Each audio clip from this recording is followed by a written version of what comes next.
Hey everybody, welcome to the Creativity Cave. I'm Dina Rico and we are going to do some watercolor stamping. Now I have been doing watercolor projects all week long as a part of my Watercolor Week event. There's more information about that in the description of this video, but today we are actually going to use our stamps and ink to create a watercolor effect. It's so easy. I really love the look. So let's let's get started. I was going to go down another way with this, but no, we're going to stick to the facts.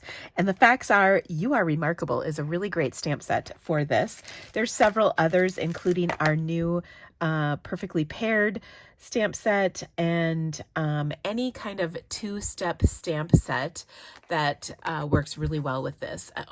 Just off the top of my head, another one like Grateful Blessing, Meant to Be, or Be My Valentine. All of those stamp sets are going to look really great with this technique. So let me show you how to do this. The key to this is always to start with some watercolor paper. So this is our Fluid 100 watercolor paper. That makes such a difference, not only in how it looks, but how the paper holds up to this technique. I'm going to start with some Saddle Brown Stays On ink. This is a kind of a funny story. I've had this for a while, but it was like at the bottom of my drawer, if you know what I mean. So I just haven't used it in a long time and kind of forgot that it's even a thing. So I haven't been playing with it, and it's really kind of fun to change things up by using brown instead of black.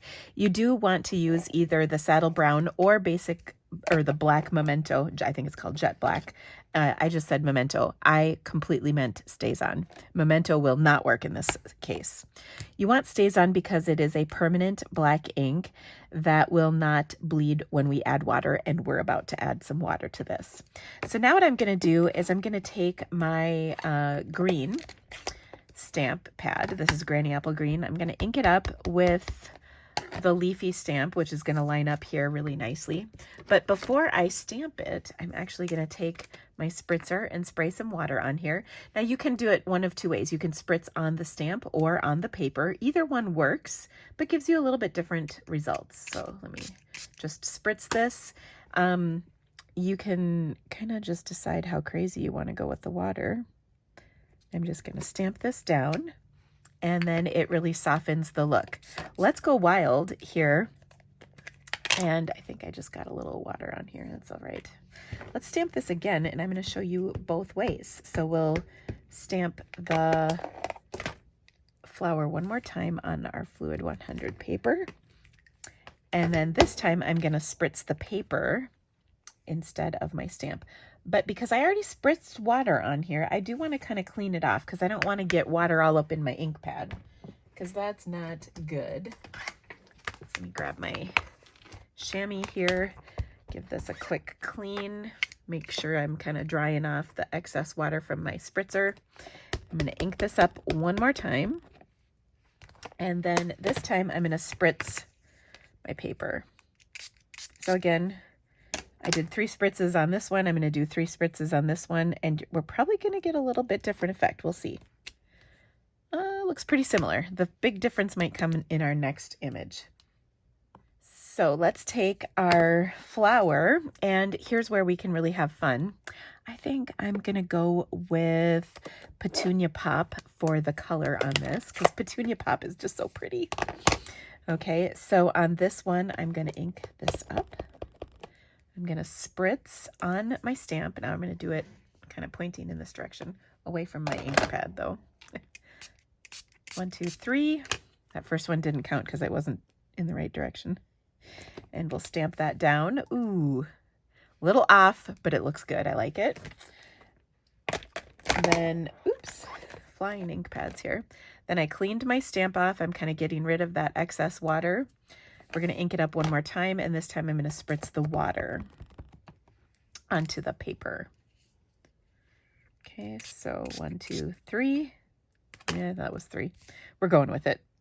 And then I stamped that down. Now what I notice is that in this case, the water is bleeding, especially because of the extra spritzes. It bleeds outside the lines. I love that look. Here it's staying really well contained within this, but it's softening up the image just a bit from if I were to just stamp it outright with ink.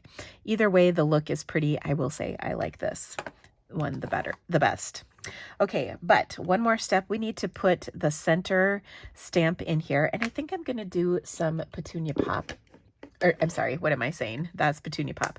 Pecan pie. I knew it started with a P. All right, so again, we'll ink this up. Keep doing our same spritzing. 1, 2, 3. That's probably a lot for this teeny little image, but we're going to go with it. There we go. Clean it off. Prepare it. Ink it up, spritz. I only did 2 spritzes on here. And there we go. Okay. Oh, I just love both of these. Now I am going to put this into a card. So what I want to do is make sure both sides, well, I want to use this one because like I said, it's my favorite of the 2. I want to make sure this dries completely. So I'm going to give it a minute to dry and then we'll come back and I think I'm going to die cut this panel.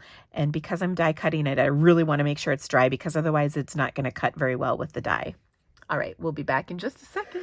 Okay, so I'm going to show you how I'm drying this. I'm taking my heat tool and hitting her hard. She's fairly moist yet.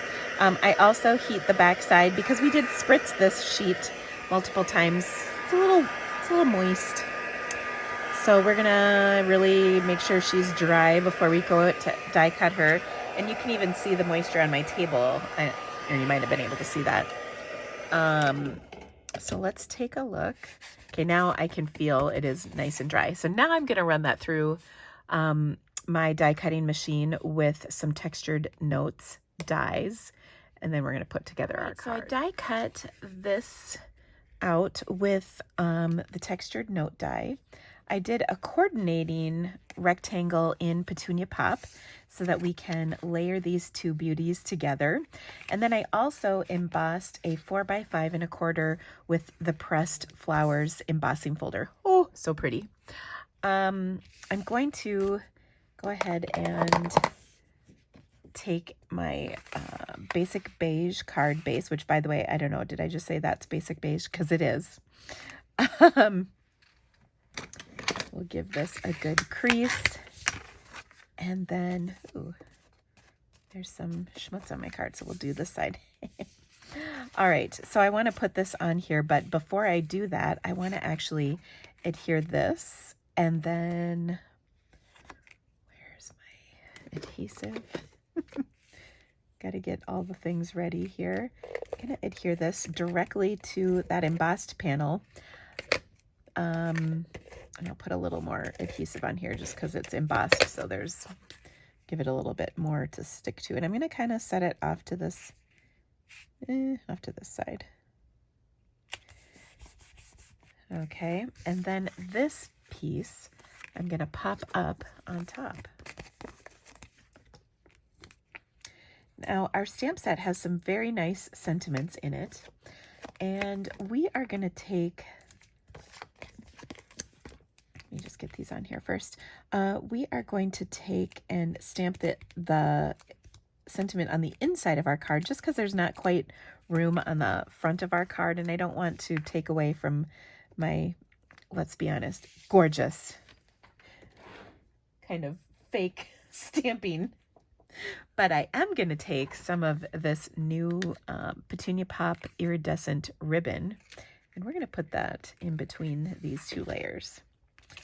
Okay, so I'm going to put that right here, kind of making sure it's in a spot that's not going to get stuck between dimensionals. I think we're good. Yep, it's going to move right through, so that's perfect. And I want to tie a bow, but do I want the bow over here or over here? I think on the other side.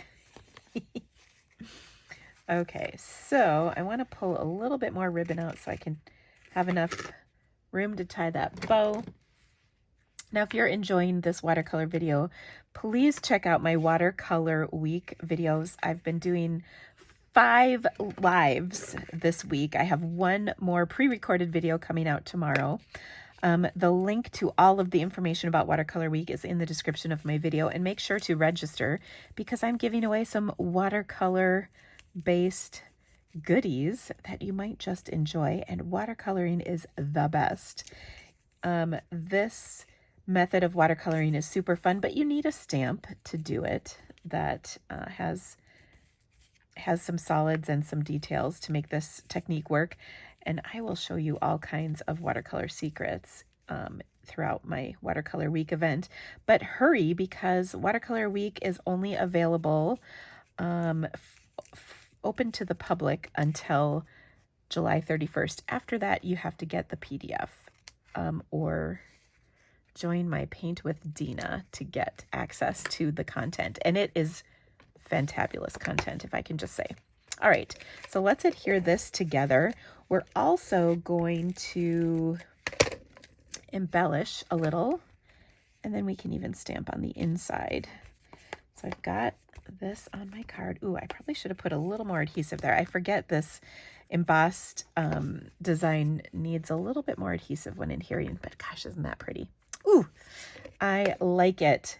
All right, next up, the sentiment I chose for this is so nice. It says, "Friends are the flowers in the garden of life." And isn't that just such a lovely sentiment?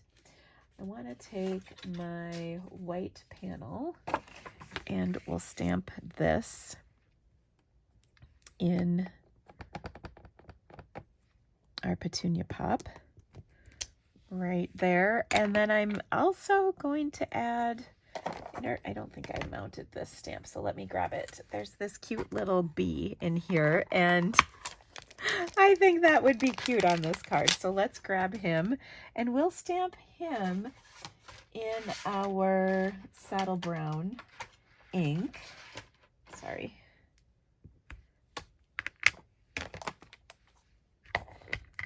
Now, I'm often asked if you can stamp, oh, so cute. I'm often asked if you can stamp StazOn ink on photopolymer stamps, and the answer is for sure, you can. What I don't recommend is actually using StazOn cleaner on photopolymer stamps. And the reason is because I think it breaks down the photopolymer. So to make sure your stamps last longer, I use just regular old Stampin' Mist on Stampin' Scrubs. So there you go. Now let's add some gems to this. I'm going to take, these are the In Color pearls from last year's new In Colors. They're still around, but they're not this year's newest version. And we'll add a couple of these dots on here like so. Oh, so gorgeous. Very nice. And I think one thing that makes everything look better is just a little Winkostella. So, oh, I gotta, my Winkostella is a little rough right now.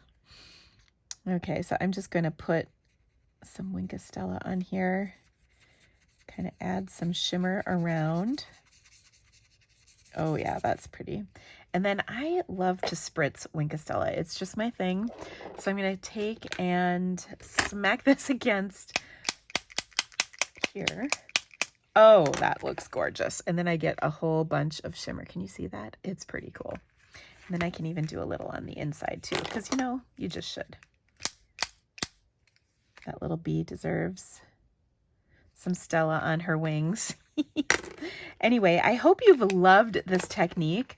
Again, there's several other stamp sets that you can use. Oddly enough, some of them have bees in them for this technique, but I think it's a really fun one to try. Check out some of your stamps that might work with this. Anything that has 2 steps that layer on top of one another. So actually another one might be our new Pretty Florals. I'm like looking at my collection as I'm saying this out loud. So give it a try. See what you've got in your collection that might work nicely with this technique and have fun with it. Again, the key to this is making sure you have paper that can accept that water, and Fluid 100 is perfect for this technique. Thank you so much for stamping with me today. If you could do me a favor and give me the thumbs up, and don't forget to subscribe to my channel. There should be like a little thing right in the corner here. I would be so grateful for that. It really helps me with YouTube. And again, if you would like to purchase any of the supplies I've used on my projects today is the last day of free shipping, so you can get free shipping on some great products. You just need to spend $75 in products to get that awesome special. Again, that's valid through Friday, July, what is today? The 25th. Thank you guys so much for stamping with me. I'll see you soon. Bye-bye.